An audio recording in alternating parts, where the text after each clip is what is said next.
नमस्कार आप सभी को। उम्मीद है आप लोग स्वस्थ होंगे। आज हम पढ़ेंगे 10 क्वेश्चन जो कि आपकी संख्या से ली गई है। आइए लेते हैं पहला क्वेश्चन। पहला क्वेश्चन है 1 से 100 के बीच अभाज्य संख्याएं होंगी। तो आपको बता दूं अभाज्य संख्या होती क्या है। जैसे आपने लिया दो, इसके दो गुणनखंड होते हैं। अभाज्य का मतलब दो गुणनखंड, एक तो 1 से कटे और दूसरा खुद अपनी संख्या से कटे। तो 1 दूनी 2, 2 एकम 2, तो आपको ये आपकी अभाज्य संख्या होती है। ठीक है, तो आइए इसके एक्सप्लेन करते हैं। क्वेश्चन क्या कह रहा है। क्वेश्चन ये कह रहा है 1 से 100 के बीच अभाज्य संख्याएं होंगी। तो आपको हम बताते चलते हैं कौन कौन सी होंगी। ठीक है, ऑप्शन 20 है, ऑप्शन 30 है, ऑप्शन 22 है और ऑप्शन डी आपका 25 है। तो आइए देखते हैं कितनी संख्याएं होती हैं। काउंट करते हैं हम। 2, 3, 5, 7, 11, फिर है 13, 17, फिर उसके बाद है 19, उसके बाद 23 के बाद आप सीधा आपका आएगा 29, फिर 31, फिर 37, उसके बाद 41, फिर है 43, 47, 53, उसके बाद आप आएगा 59, आगे है 61, फिर उसके बाद 67, उसके बाद आपका 71 आएगा, 71 के बाद आपका आएगा 73 और 73 के बाद सीधे आएगा 79 और 79 के बाद आपका आएगा 83 और 83 के बाद आएगा 89 और लास्ट है 97 यानी 97। तो आप इसको टोटल अगर आप जोड़ते हैं तो आपका टोटल आप आएगा, देख सकते हैं 25 आएगा। कितना आएगा? 25। तो ये होती है अभाज्य संख्या। अब देखिए दो का है, दो गुणनखंड होते हैं। अभाज्य का मतलब दो गुणनखंड। जैसे मान लीजिए 1 से कटेगा और एक 2 से कटेगा। 3 को लेते हैं, 1 से कटेगा, 3 से कटेगा, बाकी अन्य संख्याओं से नहीं कटेगा। ठीक है, आगे चलते हैं।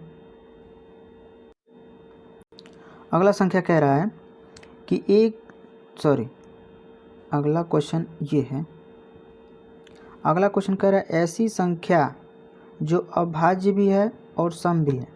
ठीक है, जैसा कि हमने आपको बताया कि अभाज्य के दो गुणनखंड होते हैं, एक तो खुद से कटता है, एक दूसरे एक से कटता है, एक से कटता है और एक खुद से कटता है। ठीक है, तो आइए जानते हैं ऐसी संख्या जो अभाज्य भी है और सम भी है। तो इनमें से कौन सी ऐसी संख्या है जो कि आपका अभाज्य भी है और आपका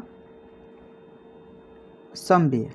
देखिए एक तो आपको यहाँ दिख रहा है 79, ये आपका अभाज्य है। क्या है? अभाज्य है, लेकिन आपका ये सम नहीं है क्योंकि आपका ये 2 से नहीं कटेगा। ठीक है, ये आपकी संख्या है 98 जो कि सम है, 2 से कट जाएगी। ठीक है, और एक है ये खुद एक ही गुणनखंड है, एक ही का अंक है, लेकिन आपका ये ऑप्शन बी है जो इसके दो गुणनखंड है। ठीक है, एक तो एक होगा और एक खुद अपने आप से कटेगा। तो ये आपका राइट आंसर होगा, राइट आंसर 2 हो जाएगा। ठीक है, चलिए आगे चलते हैं। अगला संख्या है निम्न में से कौन सी संख्या अभाज्य संख्या होगी। जैसा कि मैंने आपको बताया कि अभाज्य जो संख्या होती है, एक तो 1 से कटती है और दूसरे अपने आप से कटती है। ठीक है, तो इसमें ऑप्शन दिया आपका ए आपका दिया 149, बी दिया 159, सी दिया 117 और डी दिया है 147। इसका राइट आंसर होगा आपका 149 जो कि एक से कटेगा। ठीक है, जो कि 1 से कटेगा और दूसरा आपका खुद अपने आप से कटेगा। ठीक है, तो आपका राइट आंसर हो जाएगा 149। अगला सवाल है 4 अंकों की छोटी से छोटी संख्या होगी। तो सबसे छोटी संख्या आपकी होगी 1, जो कि 1 अंक की होती है। एक अंक की सबसे छोटी संख्या 1 होती है, ठीक है, और एक अंक की बड़ी संख्या आपकी 9 होती है। क्या होती है? 9 होती है। अब बात रही 2 अंकों की सबसे छोटी संख्या, छोटी से छोटी, तो आपका होगा 10, और आपका बोलेगा कि 2 अंकों की बड़ी से बड़ी संख्या, तो आपका 99 हो जाएगा। क्या हो जाएगा? 99। अब आगे चलते हैं, 3 अंकों की छोटी से छोटी संख्या, तो यहाँ पे होगा 100 हो जाएगा। लेकिन 3 अंकों की बड़ी से बड़ी संख्या 999, ठीक है। अब देखिए कौन सा आंसर क्या है, क्वेश्चन क्या कह रहा है? 4 अंकों की छोटी से छोटी संख्या होगी। तो आप देख सकते हैं कि ये आप 1 अंक की है, ये 2 अंक की है, ये 3 अंक की है, तो 4 अंक की आपकी 1000 होगी, और बड़ी से बड़ी जो संख्या होगी 9999 होगी। तो आप देख सकते हैं ऑप्शन में पहला है 1002 है, 1001 है, 999 है, और उसके बाद 1000। तो आप देख सकते हैं कि सबसे 4 अंकों की छोटी से छोटी संख्या 1000 है। तो आपका ऑप्शन होगा डी जो करेक्ट होगा।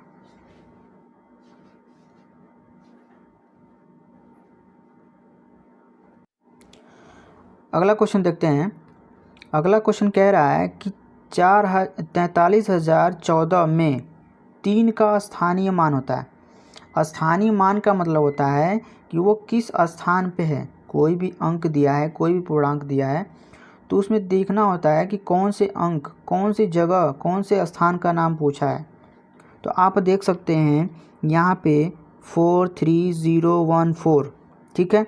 तो ये आपका हो गया इकाई, दहाई, सैकड़ा, हज़ार, 10,000, ठीक है। तो इन्होंने क्वेश्चन में पूछा है 3 का स्थानीय मान क्या है।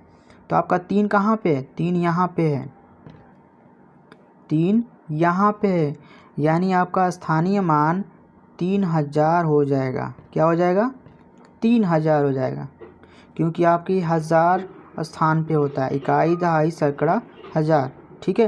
तो ऑप्शन देख लेते हैं। पहला है ए 3 है, और बी है 3000, सी है 300, और डी है 30। तो इसका राइट आंसर हो जाएगा ऑप्शन बी, ठीक है। चलिए अगला सवाल देखते हैं।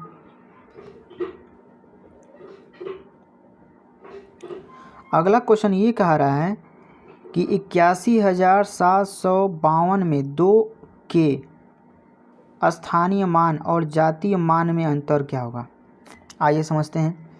क्या है? 81,752, जिसमें इन्होंने बता चुका है कि 2 स्थानीय मान, यानी पहले पे है आपका, ठीक है, दूसरे स्थान पे है, और आपका पूछ रहा है जातीय मान में क्या अंतर है। यानी जातीय मान भी आपका 2 है, तो 2 - 2 = 0। क्या होगा? 0।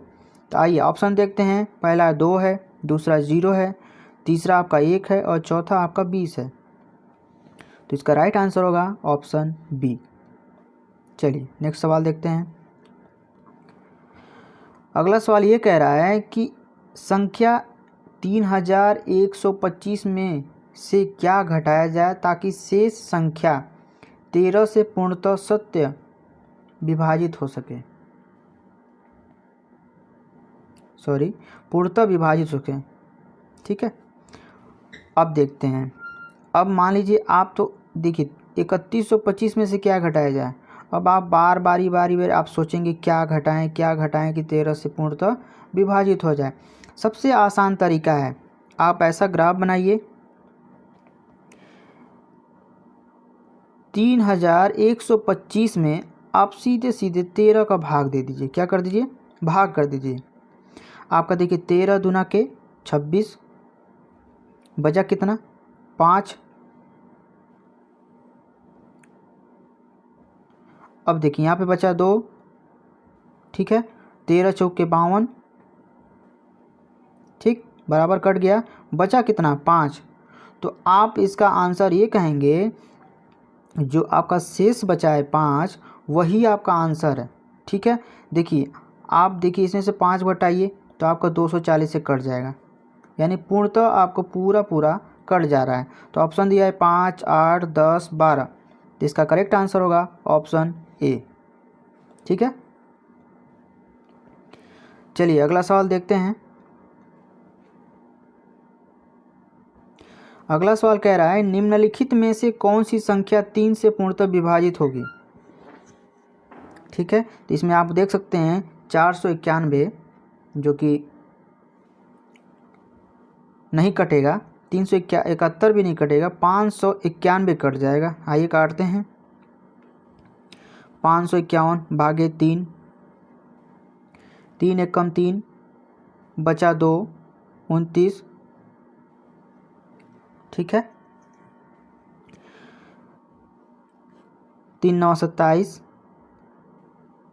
बचा कितना 2 और बचा 1, यानी 3 7 21। तो आपका ये कट जाएगा। तो ये आपका पूर्णतः विभाजित हो गया। तो ऑप्शन में क्या दिया है आपका 491, 371, 591, 571। तो आपका राइट आंसर हो जाएगा ऑप्शन सी। चलिए अगला सवाल देखते हैं क्या कह रहा है। भाग के प्रश्न में भाजक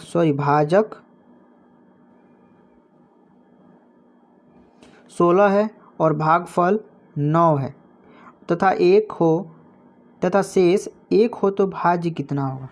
ठीक है, तो आइए समझते हैं इसको। तो हमको भाज्य निकालना है, तो भाज्य बराबर आपका हो जाएगा भाजक गुणे भागफल। ठीक है, भागफल प्लस 1। तो आपका भाज्य निकालना है यहाँ पे। ठीक है, तो आपका भाजक कितना है 16 है। ठीक है, 16 है और आपका भागफल कितना है 9 है और आपका शेष कितना है 1 है। तो आपका 16 9 144 धन 1 बराबर 145। ठीक है, तो ऑप्शन में देखते हैं 145 है, 136 है, 144 है, 152 है। तो आपका राइट आंसर होगा ऑप्शन ए। ठीक है, चलिए 10वां क्वेश्चन है 1 से 50 तक पूर्णांकों का योग कितना होगा। अब देखिए 1 से 50 तक आप सोचिए कि बारी बारी आपको 1 2 3 4 5 ऐसे ऐसे करके आपको 50 तक का आपको लिखना होगा। उसके बाद आपको जोड़ना होगा। तो उससे आपको सरल उपाय बताते हैं, आपका एक सूत्र बताते हैं जो कि आपका n हो गया। ठीक है, n ब्रैकेट में n + 1 बटा 2। ठीक है, तो n जो है आपको संख्या है, तो आप रखते हैं आखिरी कितना है 50 है।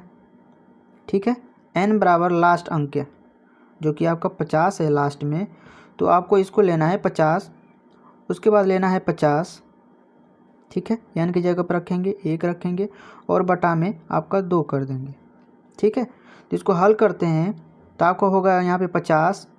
ठीक है, 50 और उसके बाद गुणे और 50 1 51। ठीक है, 51 बटा में 2।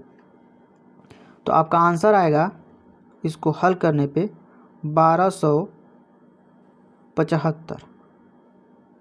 ठीक है, 1275 आएगा। आंसर देख लेते हैं।